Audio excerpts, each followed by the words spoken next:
Assalamualaikum warahmatullahi wabarakatuh. Jumpa lagi bersama Bapak Aras Sudin Goras, servis elektronika amatiran. Kali ini saya akan menservis mesin regulator power supply dari TV Samsung LED 32 in yang kerusakannya layarnya kedap-kedip, lampu indikatornya di depan kedap-kedip. Saya sudah bongkar power supply-nya. Biasanya kerusakan pada lampu indikator kedap-kedip biasanya arus yang masuk ke mainboard tidak stabil. Ini soket mainboard ada di sini. Jadi arusnya 13 volt itu tidak stabil di sini, tidak stabil. Biasanya yang rusak itu terjadi pada dioda 1 atau 2 ampere. Ini dioda ini dan dioda ini. Biasanya terjadi dioda ini 2 atau dioda ini. Bisa juga terjadi power supply itu transistor ini rusak atau jebol.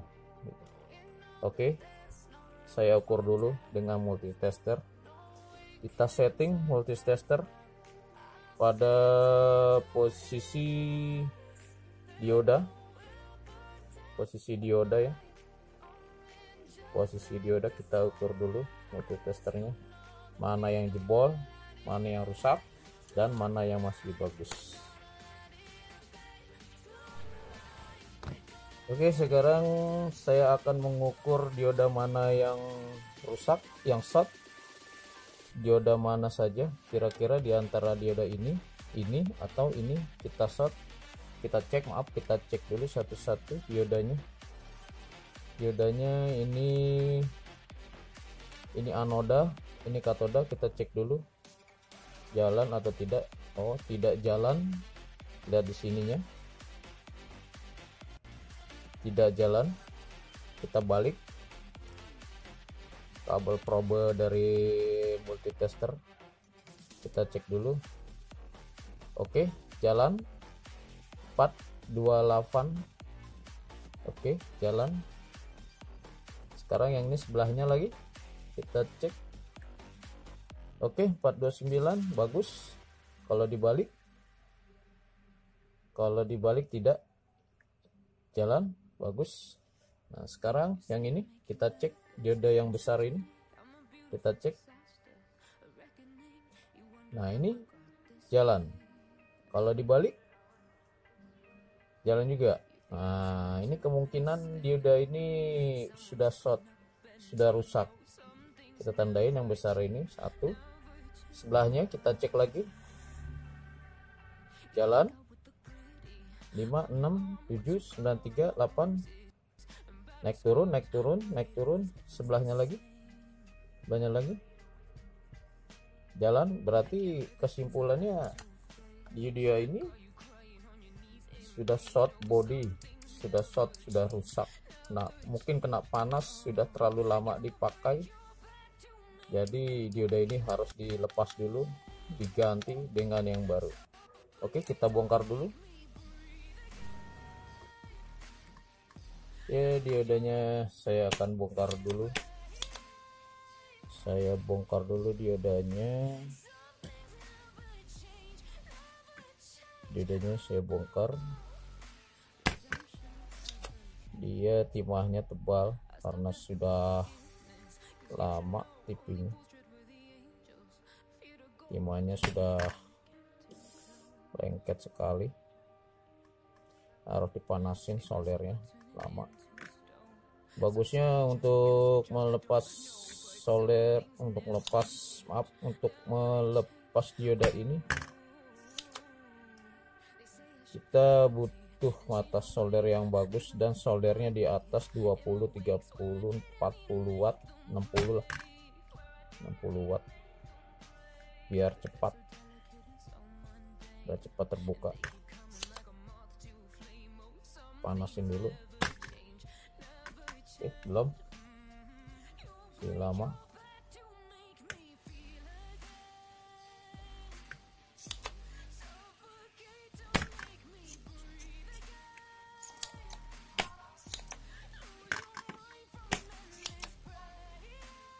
Panasin dulu di sini, lama dulu biar mencair timahnya,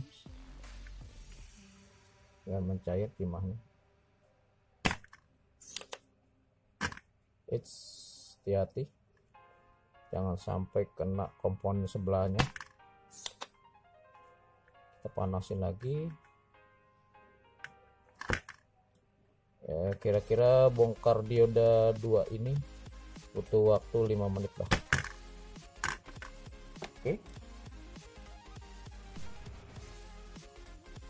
Oke, diodanya tinggal dilepas saja memakai tang buaya, goyang-goyang saja. Oke, sudah dilepas. Satu lagi sebelahnya.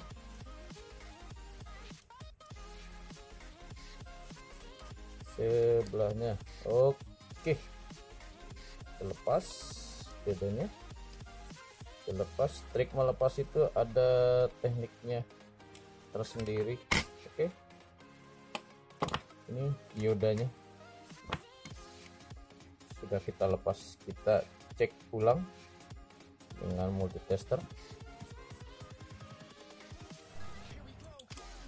Oke, sekarang kita tes diodanya, mana yang rusak, mana yang masih bagus. Dioda sudah dilepas, kita cek dulu ya, kita cek dulu, coba kita lihat jalan atau tidak. Nah, ini jalan 416, 417, normal. Kita balik, boleh kita balik. Oke, tidak jalan, berarti dioda ini masih bagus, masih bisa dipakai kembali. Oke, satunya lagi sebelahnya tadi sebelah kanan yang ada di sini nih, sebelah kanan. Kita cek diodanya sekarang. Nah, ini kemungkinan nih diodanya 1,066, berarti ini anoda harusnya tidak jalan. Kita balik 298. Nah, ini diodanya sudah short, kita balik kembali gitu. Nah, diodanya berarti sudah short buli. Untuk kepastian pembuktiannya lagi, kalau masih ragu-ragu dengan memakai tester digital, masih meragukan ya kan, kita coba dengan pakai tester analog. Ini tester zaman dulu ya. Tester jadul. Untuk mengecek dioda caranya begini Mas Bro. Ini anoda, katoda, positif, negatif. Nah, sedangkan ini negatif dan ini positif, biasanya ini harusnya jalan. Berarti diodanya ini jalan. Kita balik ke sini lagi. Nah, ini diodanya bocor. Ini bocor. Satu lagi, coba kita cek yang ini, yang tadi. Ini jalan. Kita balik. Tidak jalan. Nah, ini tidak jalan nih. Berarti masih bagus yang ini. Kita ulangi kembali. Nah, ini bocor. Kita setting coba di sini kali 100. Testernya di sini kali 100. Ini jalan. Ya, kalau dibalik jalan. Sebenarnya ngukur dioda itu prinsipnya salah satu kakinya kalau diukur tidak jalan, berarti dioda itu bagus.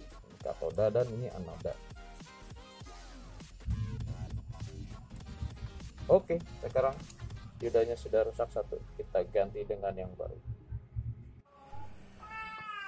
Oke, sekarang diodanya sudah dipasang, tinggal di solder. Diodanya dioda bagus, walaupun cari-cari yang bekas-bekas saja, bekas bongkaran TV, bekas bongkaran power supply. Oke, sebelahnya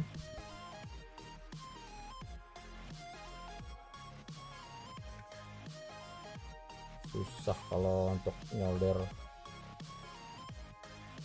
dioda itu karena kakinya tebal, butuh keahlian khusus, keterampilan khusus. Oke, kita solder dulu.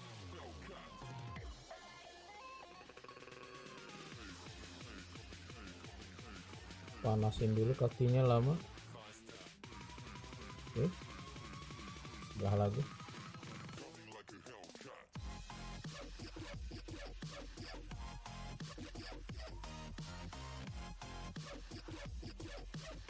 Sebelah lagi.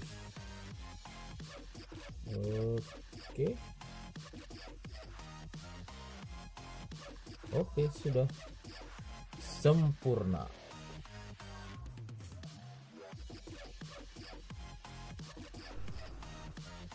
Ya, sekarang TV-nya sudah saya pasang, PSU-nya sudah saya pasang pada tempatnya, dioda sudah saya ganti, dioda yang short sudah saya ganti 2.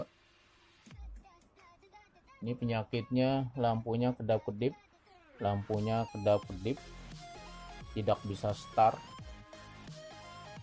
lampunya kedap-kedip, tidak bisa start. Kalau dicabut soket yang ke mainboard, lampu backlightnya menyala. Setelah saya telusuri penyakitnya ada di mana, ternyata mainboardnya itu bermasalah. Tegangan 13 voltnya ada dan tegangannya 5 volt buat on off nya, buat startnya tidak ada. Saya coba menyolder ulang. Kapasitor C yang short, posisinya ada di mana? Ada di sini nih. Ada di sini. Saya zoom dulu. Saya zoom. Ya. Ini saya zoom. Ya, di sini. Saya zoom IC ini 2, saya solder ulang.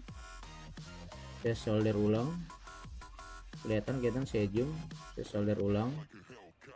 C210 saya solder ulang. Dan IC ini saya solder ulang. Kira-kira masih bisa atau tidak. TV-nya kedap-kedip, tidak bisa start, standby terus. Oke, saya akan colokin dulu kabel stop kontaknya. Oke, saya colokin dulu. Ya, TV-nya sudah saya colokin. Ternyata lampu backlightnya menyala.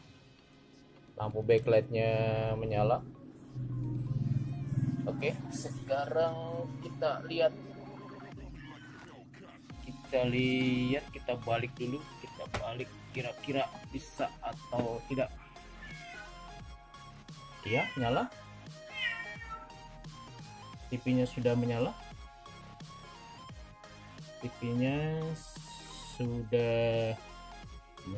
Mas bro. Penyakitnya sudah ketahuan, mas bro. Penyakitnya di sini, mas bro. Ya, mas bro, penyakitnya ada di sini. Kita zoom. Nah, ini mas bro, kita zoom. Ya, kita zoom dulu, kita zoom lagi, mas bro. Ya, C2110 masalah short. Saya solder ulang di sini mas bro. C2110 ada masalah, tapi ternyata TV-nya masih bagus, tidak perlu mengganti mainboardnya saya akalin saja. Oke, makasih banyak. Assalamualaikum warahmatullahi wabarakatuh.